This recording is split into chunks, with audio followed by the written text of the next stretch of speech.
Welcome back to my channel. ಇವತ್ತು ಕುಂಬಳಕಾಯಿ ಪಲ್ಯ ಇದು ಹೇಗೆ ಮಾಡೋದು ಅಂತ ನೋಡ್ಕೊಳ್ಳೋಣ. ಇದು ಚಪಾತಿ, ದೋಸೆ, ರೊಟ್ಟಿ ಇದಕ್ಕೆಲ್ಲ ಕಾಂಬಿನೇಷನ್ ತುಂಬ ಚೆನ್ನಾಗಿರುತ್ತೆ.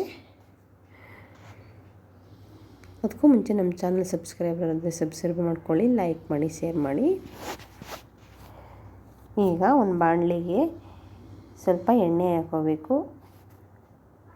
ಎಣ್ಣೆ ಕಾದ್ಮೇಲೆ ಸಾಸಿವೆ, ಕಡಲೆಬೇಳೆ, ಒಂಚೂರು ಜೀರಿಗೆ ಹಾಕ್ಕೊಂಡು ಅದು ಸ್ವಲ್ಪ ಸಿಡ್ದಾದ್ಮೇಲೆ ಕಲರ್ ಚೇಂಜ್ ಆದಮೇಲೆ ಈಗ ಅದಕ್ಕೆ ಹಸಿಮೆಣಸಿನ್ಕಾಯಿ ಒಂದು 5-6, ಸ್ವಲ್ಪ ಕರಿಬೇವು ಸೊಪ್ಪು, ಹಾಗೆ ಸಣ್ಣಕ್ಕೆ ಹೆಚ್ಚಿಟ್ಟಿರುವಂಥ ಈರುಳ್ಳಿ ಅದೊಂದು 3 ಈರುಳ್ಳಿ ಇದು ಹಾಕ್ಕೊಂಡು ಚೆನ್ನಾಗಿ ಫ್ರೈ ಮಾಡ್ಕೋಬೇಕು. ಅದನ್ನೇ ಇದು ಲೈಟಾಗಿ ಫ್ರೈ ಆಗ್ತಾ ಇದ್ದಾಗಲೇ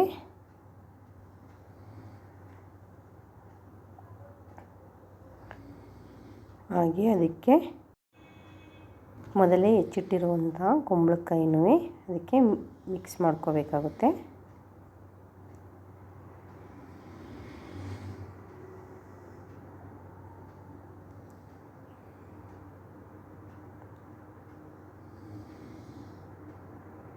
ಇದನ್ನು ಚೆನ್ನಾಗಿ ಫ್ರೈ ಮಾಡ್ಕೋಬೇಕು.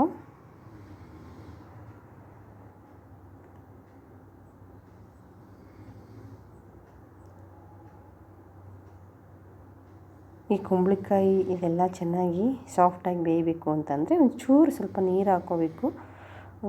ಪ್ಲೇಟ್ ಮುಚ್ಚಿಬಿಟ್ಟು ಅದು ಒಂದು 5 ನಿಮಿಷ ಬಿಡಬೇಕು, ನಿಧಾನಕ್ಕೆ ಲೋ ಫ್ಲೇಮ್ನಲ್ಲಿ ಬೇಯಲಿ ಅಂತ. ಈಗ 5 ನಿಮಿಷ ಆದಮೇಲೆ ಮತ್ತೆ ಅದು ಪ್ಲೇಟ್ ಓಪನ್ ಮಾಡಿ ಅದನ್ನ ಸ್ವಲ್ಪ ನೋಡ್ಕೋಬೇಕು ಬೆಂದಿದೆಯಾ ಅಂತ.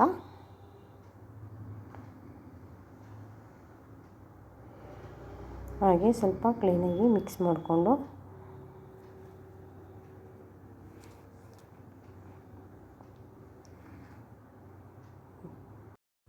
ಈಗ ಸ್ವಲ್ಪ ಉಪ್ಪು ಹಾಕ್ಕೋಬೇಕು, ರುಚಿಗೆ ತಕ್ಕಷ್ಟು.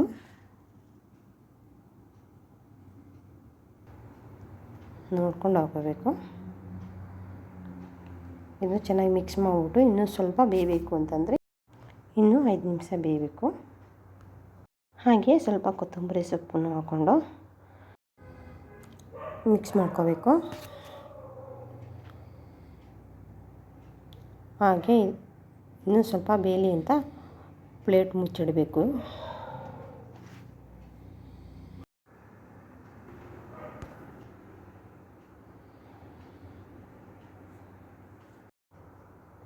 ಇದು ಕುಂಬಳಕಾಯಿ ಎಲ್ಲ ಚೆನ್ನಾಗಿ ಬೆಂದರೆ ಚೆನ್ನಾಗಿರುತ್ತೆ.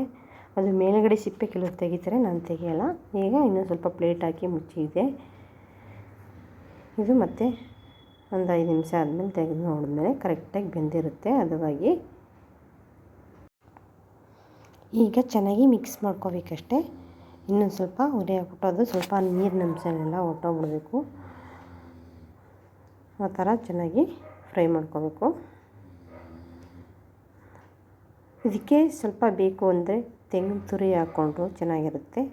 ನಾನು ತೆಂಗಿನ ತುರಿ ಏನೂ ಹಾಕ್ಕೊಂಡಿಲ್ಲ, ಸ್ವಲ್ಪ ತೆಂಗಿನ ತುರಿ ಹಾಕ್ಕೊಂಡ್ರೆ ಇನ್ನೂ ಚೆನ್ನಾಗಿರುತ್ತೆ.